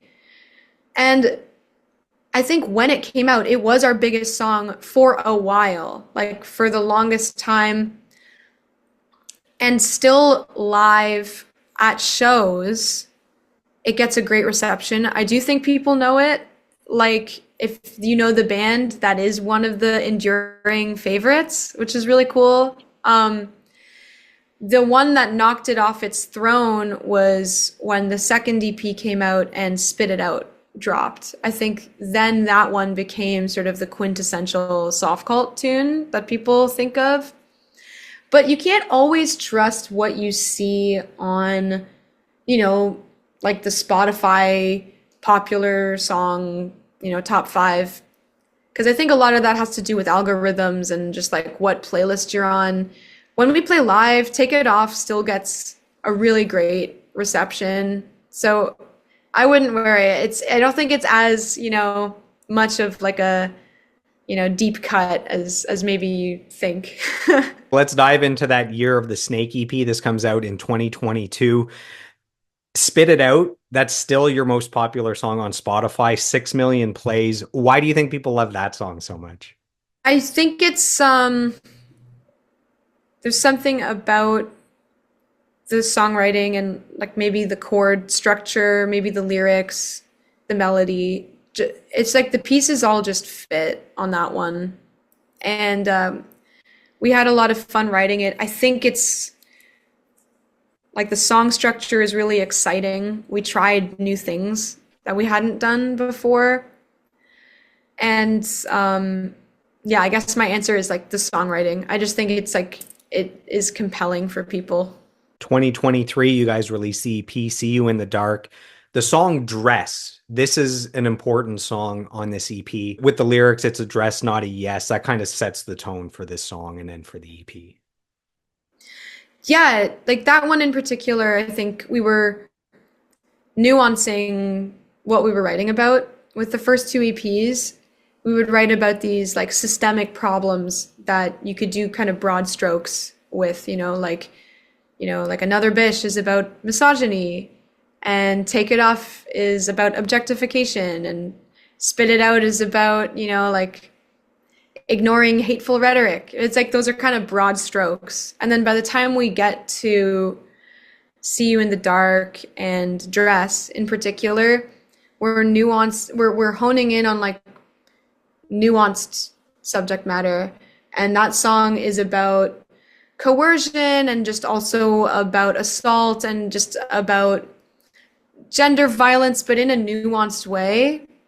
And so I think it's an important one. It's one of those songs that might sound kind of boppy, but the lyrics are pretty dark. And I think it speaks to a lot of people and for a lot of people. And maybe it could be jarring on the first listen. I know it's kind of a controversial one in our catalog. Like, sometimes there's a few of them in there that are controversial. Yeah, there might be a couple. But that one I'm proud of. Like, I think we said something important with that song, and I stand by it, The song Love Song. Mercedes, are you also a sucker for a good ballad? Yes. Yeah, that's why my aux privileges always get revoked at parties, because I just put on the slow, sad Just songs. Radiohead all the time, just Bon Iver all the time. Nobody wants that at the function. But yeah. Everyone's asleep by 10:15 p.m. Yeah, it's true. I mean, it's like, unless you're into that sort of thing. But yeah, my aux privileges have been revoked a couple times. So this EP comes out and you receive a Juno Award nomination for Alternative Album of the Year in 2024. This is a decade after the first Juno nomination. Did that make it extra sweet? Because most people don't get one nomination, and it's very hard to have a music career that 10 years later, you're still having things that are as successful as in the past. Mm-hmm. It was like, especially with the way that we're doing this project, it's very DIY. To be recognized on that level felt even better the second time around because it really felt like the work we had put into it and everything that we had done ourselves. And we're kind of up there with the big dogs in the Canadian music industry. So yeah, it was a great moment and just an honor to be recognized. And it was really fun to get to experience it again with the guys in the band because it's their first Juno nom as well. So it almost felt like through them getting to experience it for the first time. I have a surprise for you here. So I'm going to have a little bit of fun. I have some kind words sent in from someone that's a big fan of the See You in the Dark EP. And I'm going to share a picture on my screen here. Okay. So let me know that you can see this. I'm sharing a picture. Can you see this picture here? Oh, yeah. So, okay. This in the picture, this is Dave Murata, who's the drummer for the platinum selling band Saving Abel. This is millions of albums sold in the US. They had a huge single called Addicted that I was a massive fan of when it came out. So he's been a guest on the podcast. And when he saw that you were coming up as a guest, he messaged me saying, man, Softcult is amazing. And, he sent me this picture and I said, oh, did Softcult play with Saving Abel? He goes, no, man, I bought a ticket as a fan to go see them. So this is what Dave sent in. He says, Softcult is amazing. I've been listening to them since 2021, and I got to meet them in Nashville at The End. That's the name of the bar, The End. Wow. Their guitar tone is like being wrapped in a warm blanket. I really like their lyrical themes, which are very powerful. Drain or Someone to Me are definitely a few examples. They also featured on a few other songs with bands like Teenage Wrist and Split Chain, also two of my favorites. I'm looking forward to hearing the new album. So that's from Dave Murata in the middle of the two of you. That is so cool. Dave, man, what a legend. See, this is the thing. He's so humble. When we met him, he didn't even mention that he was in a band. He's just like, hey, man, really love the music. And just like, he's like, cool yeah, guy. she won't know who I am. I'm like, okay, I'll give like a good introduction for you. Yeah, no, like straight up, really classy move, I feel like, to not be like immediately like, I'm in a band myself. He's just like, that is so cool. And yeah, The End, really cool, like hole in the wall venue in Nashville, but we always come through when we come through Nashville, we always have fun playing there too. 2024, you guys released the EP Heaven. The song One of the Pack has such deliciously crunchy guitar sound. How do you achieve that sound? You said you have this crazy board of pedals. So I guess between your guitar, your amp, and your pedals, you're able to get that crunch?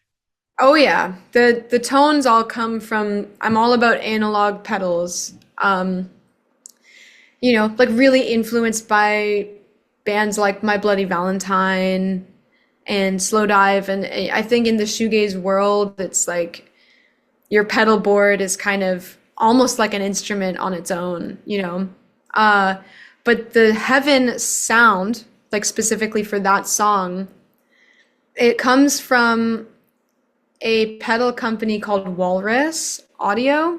And I have a lot of their pedals on my board, but that specific sound, the crunchy one that you're talking about, comes from a pedal of theirs called the Melee.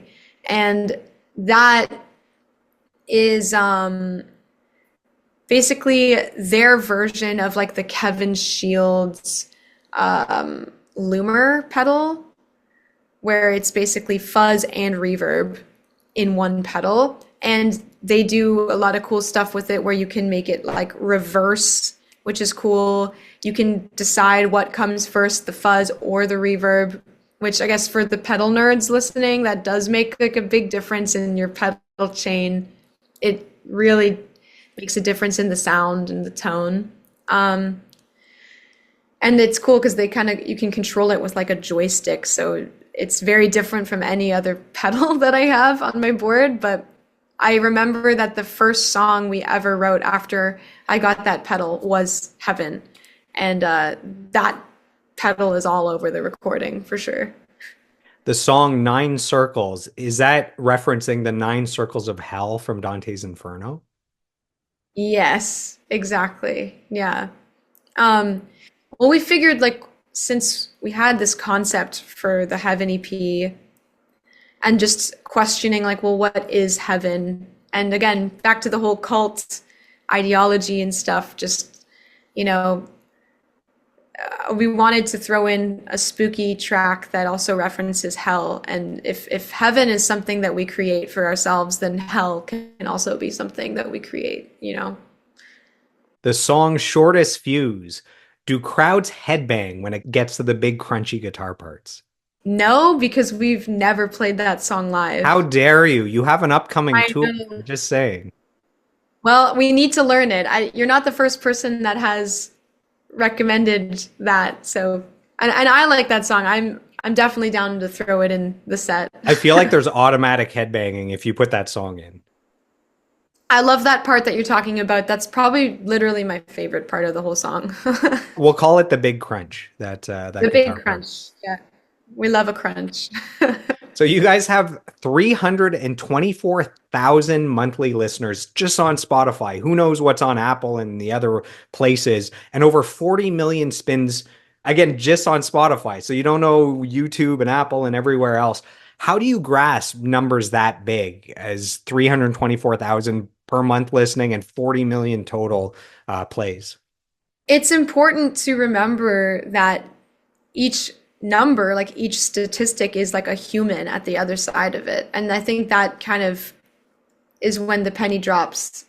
Because I never thought that people would care that much.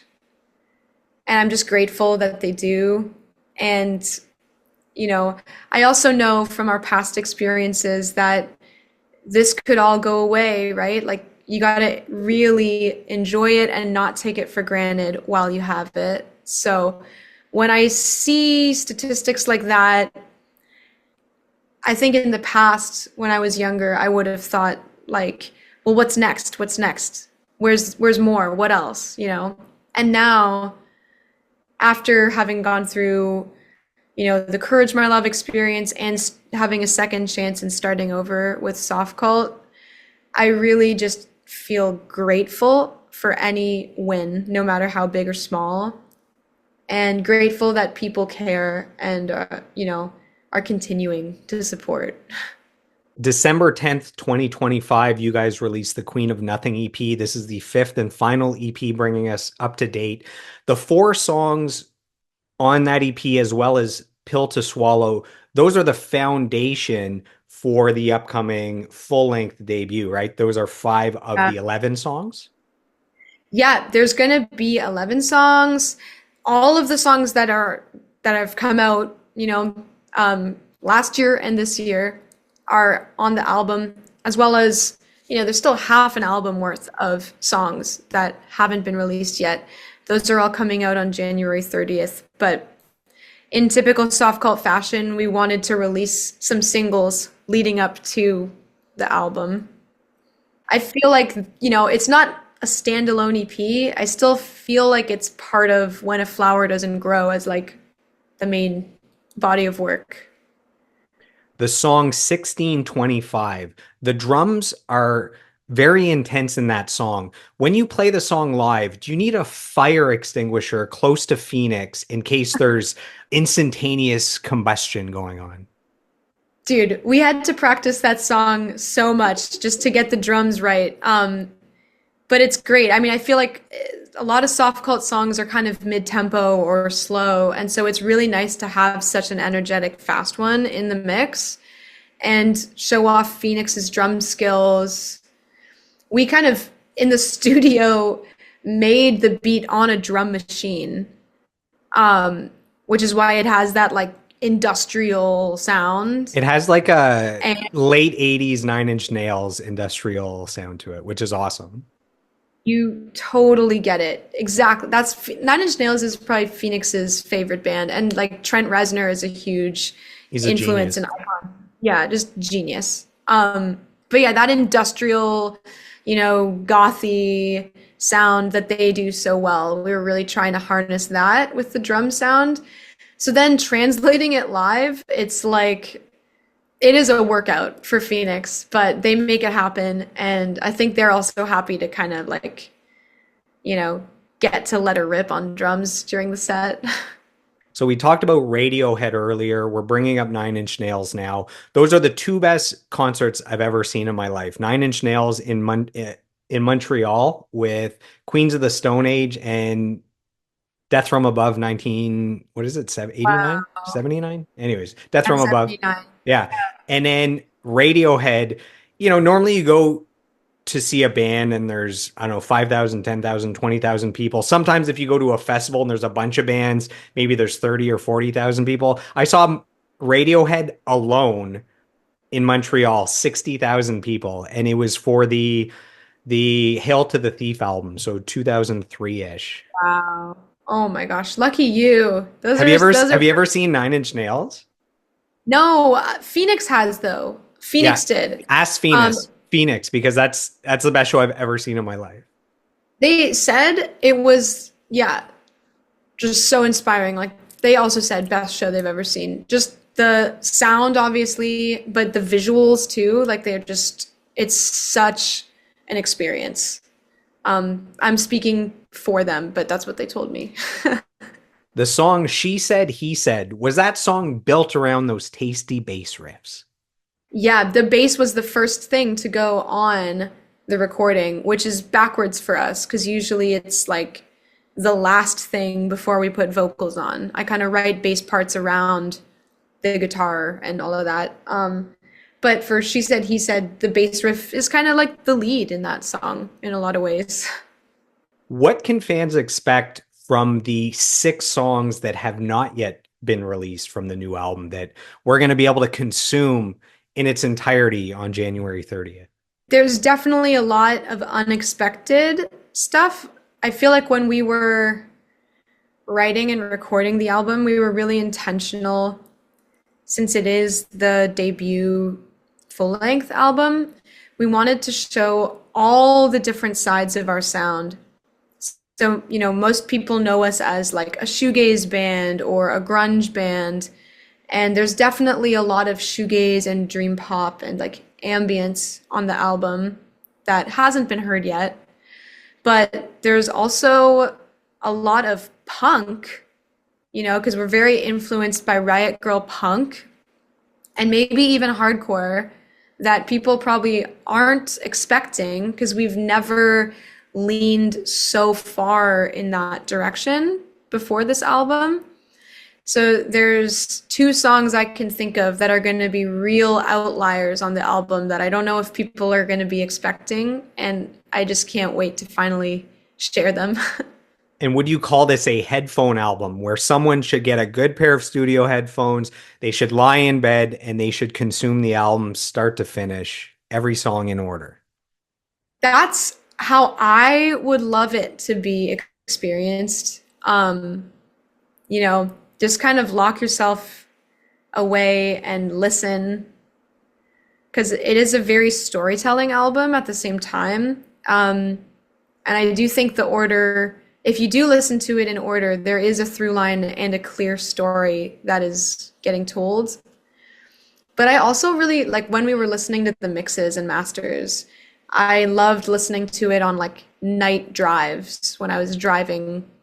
I would just go out into sort of the countryside on like these spooky kind of night drives and listen. And that is also a great vibe.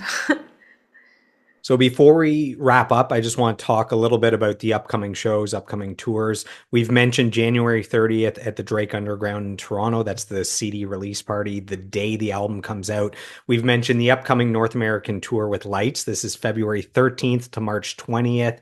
If our listeners go right now and they buy a ticket to one of these shows, what can they expect from Softcult in concert?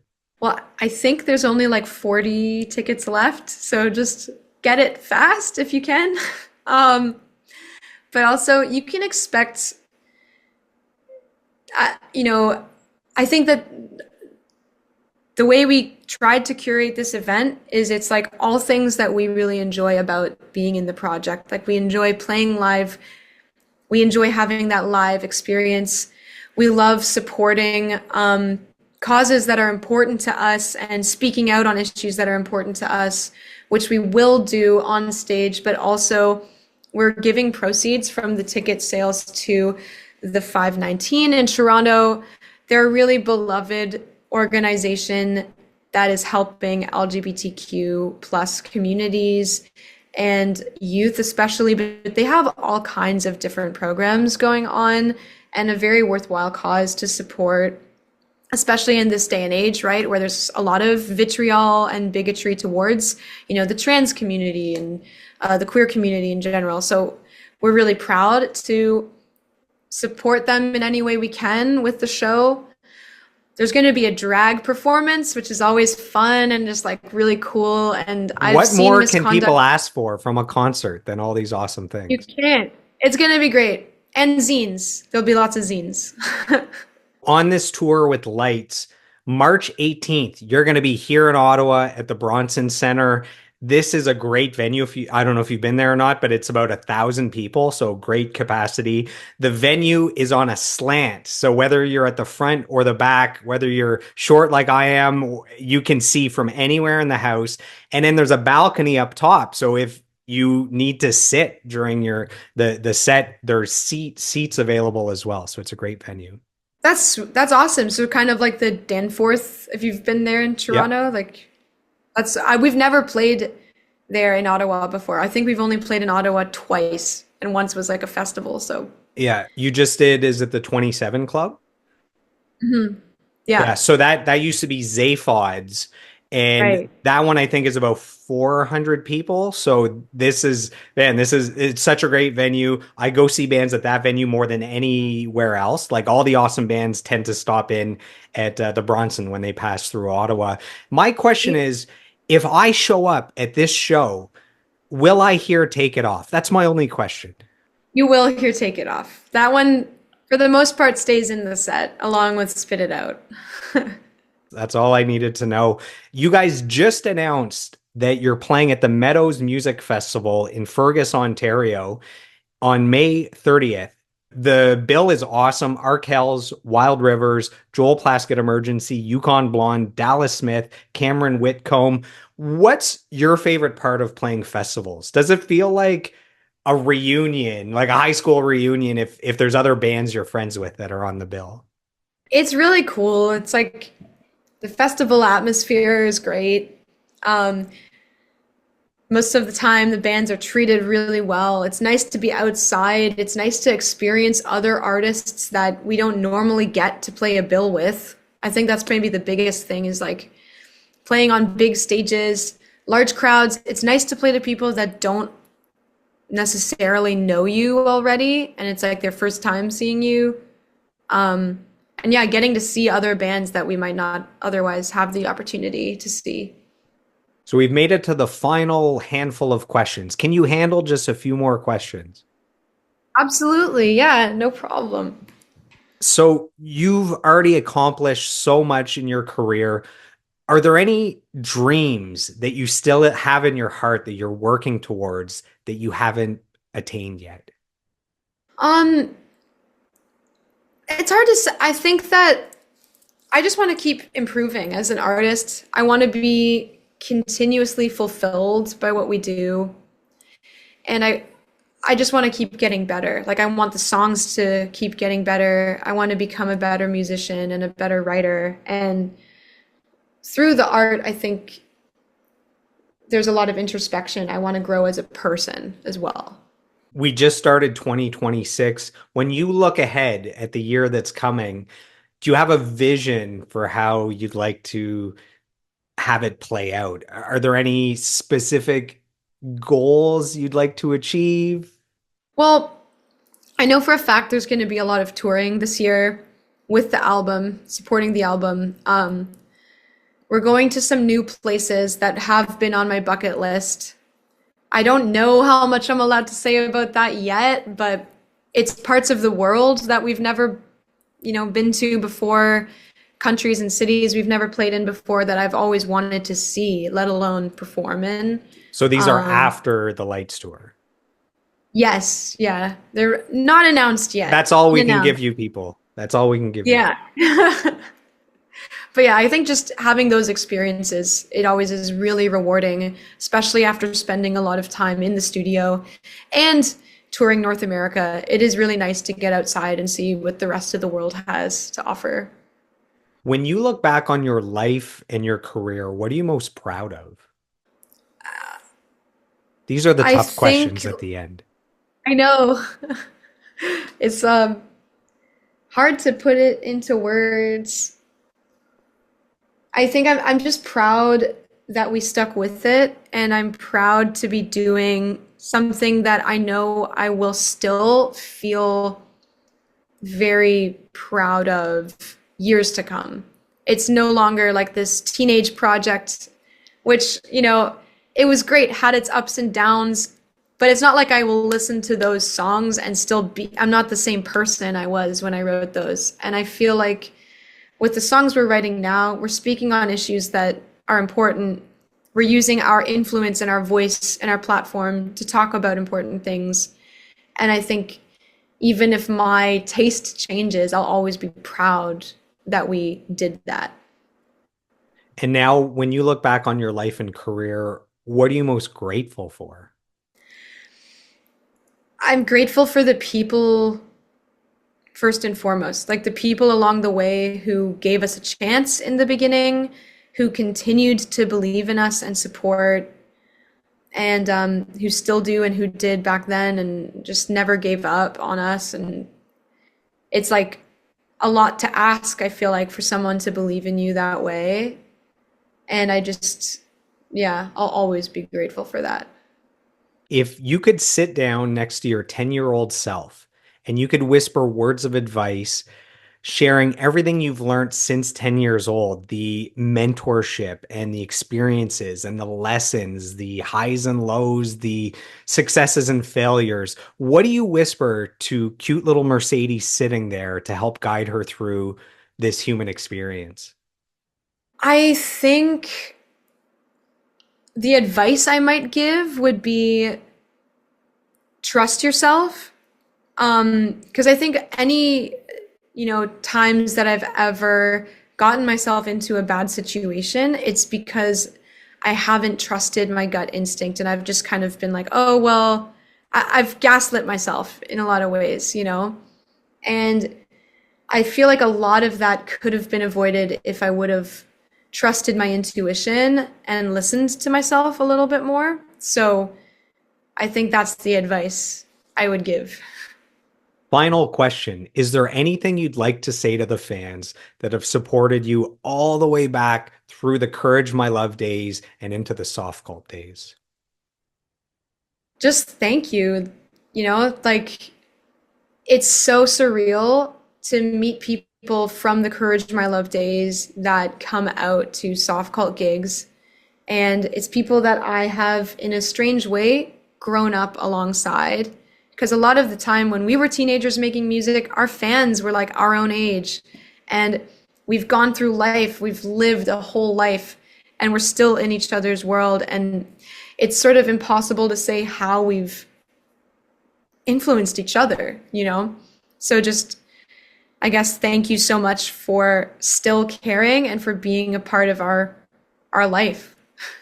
So as we wrap up, I want to take a moment to acknowledge you for your lifelong pursuit of mastery as a singer, as a songwriter, as a guitarist. I commend you for having a big vision for your life, for having these dreams that you work towards on a daily basis. You've shown the rest of us what's truly possible when you really commit to a goal and you make that your life's purpose. I want to thank you for putting out great music for the last several decades. It's become the soundtrack to the lives of millions of people around the world, mine included. I'm still blasting Spectra to this day. And last but not least, I want to say thank you for this interview, for sitting down with me for the last 2 hours, answering all my ridiculous Courage, My Love, and Softcult questions here. These are the questions that have kept me up at night, and I'll be able to sleep like a baby here tonight. So Mercedes, thank you so much. I really appreciate it. Thank you so much, Joelle. Yeah, this has been awesome. You're very welcome. So to the Mercedes fans, the Courage My Love fans, the Softcult fans, thanks for tuning in, and we'll see you on the next episode. If you've enjoyed today's episode, please take a moment to subscribe, like, comment, and share. Who would you like me to feature next for a 2-hour deep dive interview? You can let me know in the comments. You can also send me an email at joelmartinmastery@gmail.com, or you can reach out to me on all social media platforms at joelmartinmastery. So I am done. I am complete. I approve this message, and I'll see you on the next episode.